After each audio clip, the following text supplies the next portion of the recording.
All right, guys, welcome back. We are going now into game number 4, RagnaroK against Trap. I think I might actually be in the minority of people that voted for Trap this time around. Yeah, I think so. I mean, when you compare the two players, historically, or not historically, but recently, RagnaroK has been the stronger player. Especially because we've seen so much more of RagnaroK in Legacy of the Void, and he has produced results. He has been doing very well in the SSL. Trap, meanwhile, not really making it in any individual league, so yeah, we just have to see how Trap plays this game out more than RagnaroK. RagnaroK 5-3 against Trap, so they've both taken games off of each other here. We are going to be going into our map in a second here, guys. Don't forget to tell your friends to join us here at the SPL. And wow, it was actually more down the middle than I thought it was going to be. Yeah. That's kind of funny. All right, cool. Well, let's see what actually happens now. Again, these guys an even match. If Trap can win this, it's the end, and Engineer Green Wings gets the win.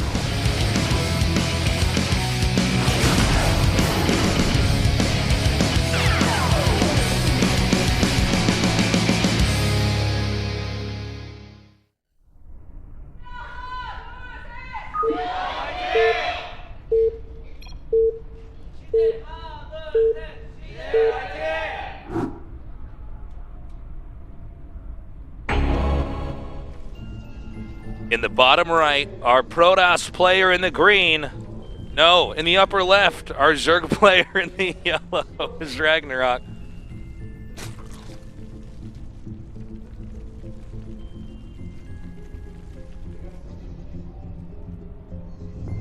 And in the bottom right, in the green, it is Trap. Have you gotten used to the fact that Pro League and GSL are much different in terms of the introductions yet, or still getting used to it?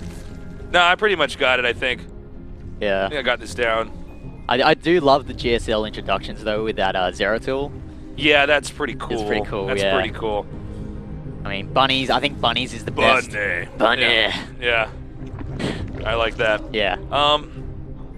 Well, let's see what these guys have in store for us here. Nexus first. So this is a little bit different from what we've seen, and this is actually very good, at least so far for starts against the way that RagnaroK's opening. I mean, you can get this Nexus out right away. This is not the safest thing to do. No, you can easily get punished by an early pull speedling build, but luckily for Trap, his opponent, RagnaroK, is going for that hatch first, followed by that pull and gas, so... Also note how he scouted with that probe over there to the center right to see for the Overlord. Yep. And we mentioned that before in that TVZ reality against Dark. Yeah. Yeah, so these are like nuances that you see in top level play where just the scouting patterns to see where the Overlords are. They're so much more refined and mapped out. Now, for Zerg, he went 2-hatch pool, 3rd hatch. So, you know, that's something to take note of. If Zerg had gone 3 hatches, it'd be even better.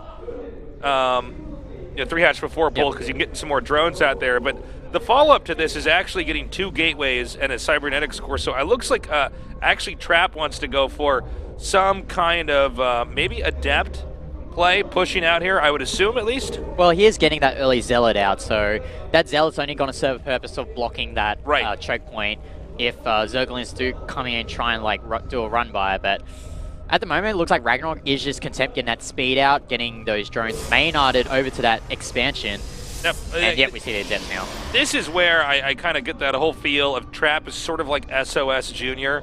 Like this looks like some kind of weird build that SOS might do, right? And it's interesting because, like, for instance, I haven't really casted a game. I've been casting a lot of Starcraft 2. I actually don't think anybody's casted as much Starcraft 2 and Legacy of the Void as me right now. And I haven't really seen a game like this. Yes. With an opener. Yeah. And I'm sure a lot of you guys haven't quite seen an opener like this. This is probably going to really spark your mind and make you think a lot on how to approach the game. But it seems like he can just do this double adept build. Like, we used to see Protosses do this on 1 base. Now this guy's going to do it on 2. I'm sorry, where's the Zealot? Where is this Zealot? Where the hell is the Zealot? I'll check right now. I think he cancelled it because he saw the Cybernetics core was going to finish up, and he didn't see Zerglings come out. So. Okay, that explains it. Also, what I like about the build was that with that second Nexus, he can invest that second Chrono boost onto the gateway to get those Adepts out quicker. So that makes sense. Yes. Okay, cool. Nice subtle touch there from I wouldn't. At first I was like, oh, that's weird. Did he send the Zealot with the Adept? I don't see that on the mini-map. But he just cancelled it, so yeah.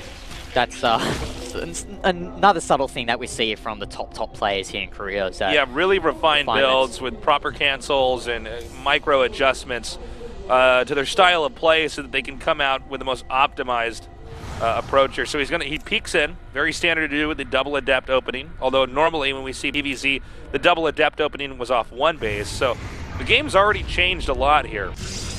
And it's going to be 3 Nexus, man. That's kind of crazy. Yeah, but he knows that the Zerg can't really do much about it because he's got this ramp sealed up quite tightly, and with the new Lerilak Crest that came out, there's the destructible rocks there at the choke point, and it's going to take a while for the Zerg to break through that if he decides to. So he's also got that Phoenix as well, so you can see what the Zerg is doing. He can adapt appropriately to what he's doing. And take out these Overlords, right? Yes. So it's harder to tell. Is he going to mass gate? When is he going to do that?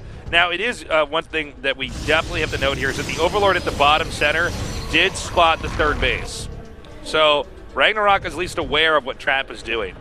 Yeah, and if RagnaroK decides to take a 4th base, those Adepts that have been sitting around the map so far can just snipe the drone pretty easily if he's active about it. But these Adepts actually shade into the expansion of RagnaroK, doing a bit of damage there, but these Zerglings, I think they're going to shade away in time. I think at least one will be able to shade into the base. And from here, he can at least start to see, okay, like how far along is the layer? All these important questions are going to be answered. Going to be able to harass a few drones here. It looks like good control there by RagnaroK. Cancelling that, I think he was just trying to save that drone there rather than actually building another Spore Crawler. As we see a lot of Phoenixes here from Trap. Looks like he's trying to power off these 3 bases, get those probes up at the expansion. As we see RagnaroK not really thinking of taking a 4th base right now, so... Yeah, so far, so good here. We have Warp Prism chronoing out here as he just tries to use these Phoenixes and take out as many of the Overlords as possible. I like this play. Also a hidden pylon over here. This may be because he suspects that's where the 4th base is going to be. Might be able to warp in some harass over there. It also could be an indicator that we're going to have a pretty strong push coming up here. Can you actually check on the mini-map? Does the top Overlord see that pylon down there at the bottom? No. It does not. It does not. Okay. Sorry. Yep, okay. So yeah, these Phoenixes actually doing a lot of damage, and Trap is ahead in supply right now, and this is not pretty what wild, you right? want as a Zerg player, is to be behind on supply, especially being Overlord stuck as supply blocked. Not really what you want to do. Yeah, no, you're certainly right. I mean, this harass is already starting to be pretty strong here, and we have warp-ins right now for Adepts, and we're in the phase of the game where this actually can still do a lot of damage to the Zerg. Even though the Zerg's on 3 base, he's been pumping for a while. The combination of the Phoenixes and the Adepts coming in here and possibly mass warping in, let's see how much damage this actually does. As you see these Adepts being dropped in at the 3rd base, those Hydralisks are trying to chip away. That Warp Prism, a nice lift up there from Trap, takes that Hydra. Ooh, nice pick off there with that Phoenix. And we see that Overseer that was at the Overlord being morphed to an Overseer that was sitting at the bottom of the map. Gonna scout what Trap's doing, and if RagnaroK is privy to the fact that Trap is cutting probes, then he might have to adapt as appropriately. Yeah, I mean, the thing is, like, well, he might, I don't know if he's going to need to cut probes here. I think he's, like, basically done, right? Yeah, he's like 69. Yeah, and so that's sometimes a good time to stop. So what he's going to do now is he's just going to pump Immortals. He's going to make gates. He's kind of finishing up all of his tech. And if you note, he's actually doing a good job of kind of keeping the pressure on. He has his Warp Prism. Didn't exactly do a lot, but you don't need to get Immortals out right away, especially if they're going for Hydras. So he just gets that Adept out and kind of makes this pressure, and it sort of gets Zerg on its back foot early on while you're getting all these different great techs. And then from there, he does get his Immortals. He does start to get, the upgrades on the Zealot legs, Storm, +2 attack, the whole deal. Like, what I love about Trap's play is that he has a lot of avenues to force pressure on the map onto RagnaroK. He's got those Phoenixes, he's got that Warp Prism, he's got this army in the middle of the map. 3 ways of putting pressure onto RagnaroK, and RagnaroK, it's going to be really hard for him to deal with all this, but Nidus play here. I was going to say, GTR, before this Nidus play starts up, I mean, his whole build has sort of been a pressure play, right? It's sort of been a massive pressure play, but RagnaroK, kind of being RagnaroK since he's come out this far, he has a lot of cheeses up his sleeves, and he's doing a double Nidus play here. And he's going to have Lurkers coming and hitting the front over here, but he has another opportunity to come hit this as well. And this is actually pretty smart. I like what I'm seeing right here. Meanwhile, Link's coming into the play. The question right now is, can Trap survive this attack? I think he should have sniped that robotics facility there, because without those observers, there's no way he's going to deal with those Lurkers unless he gets the Oracle to tag. But nice damage there from those Lurkers onto the army of Trap. Let's see how Trap deals with this pressure. Kind of an insane attack. It's like everything's being hit everywhere. We have some good force fields coming up there, a decent number of roaches over here, some pickups trying to nullify this, but this Lurker push with the roaches is pretty terrifying. Nice tagging there on the Bro Roaches. But I think he needed to use those Phoenixes to lift up these Lurkers. These Lurkers are just doing way too much damage right now. But these Immortals are picking off these Lurkers. We'll see how Trap deals with this. How many more pickups does he have? He's doing a great job picking up right now. And the Lurkers are getting gunned down. Back into the Nidus they go. But a switch here in strategies. Very nicely done. Trap takes out the Nidus network. Yeah, I think RagnaroK had to fall back right now. He's got that fourth base secured though. But this might be an opportunity for Trap to do a counter-attack. He's losing too many Lurkers, I think. Yeah, here. I think this might be a counter-attack opportunity for Trap here. Yeah, I mean, he's just about spent all of his ability to actually do any harass here. Worker count, by the way, 73 for Zerg, 57 for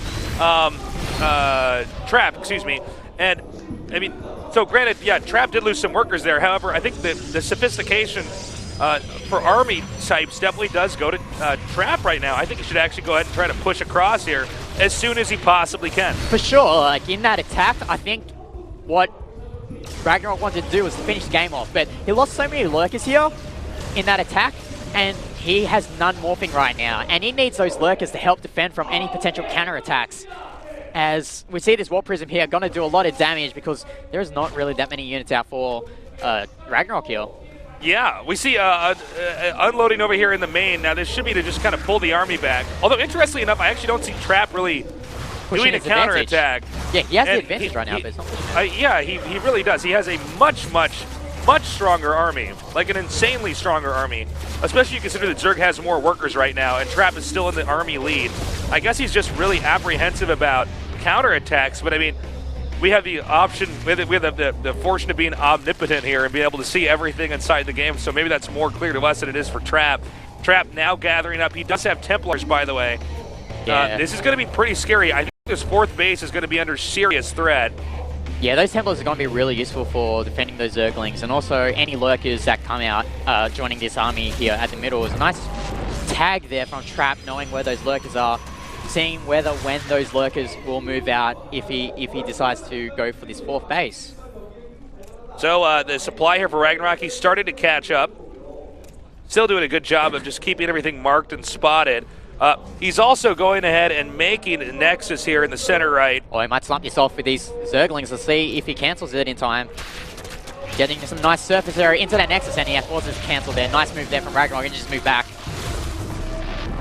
Okay, so he does force a cancel there. It's kind of funny because I think Trap has a brilliant, really nice army, but he does not seem to have the mobility to kind of cover everything. Yeah, he's trying to use these Phoenixes to stop any drops here. Or I think this drop's going to be sniffed out. That Overlord's way too slow there. And he's got lost both Lurkers there. That's really bad. Another attack over there. The Nexus canceled. It will again be remade. Yeah, as long as RagnaroK keeps forcing that base to cancel, he's still in this game because he's got that fourth base now. But the thing is, but I gotta say though, I mean, the Protoss's army it's like this is the army he was trying to get the whole time, right? So I think there might be a more sophisticated army here from Protoss. There's 13 Lurkers, which is pretty damn scary right now. But the rest of the Zerg army is mostly Lings here. Yeah, this is basically the death ball that you want against this composition. You got those Archons to soak up those Zerglings that might try to flank you, and got those Immortals to do the big damage against those Lurkers.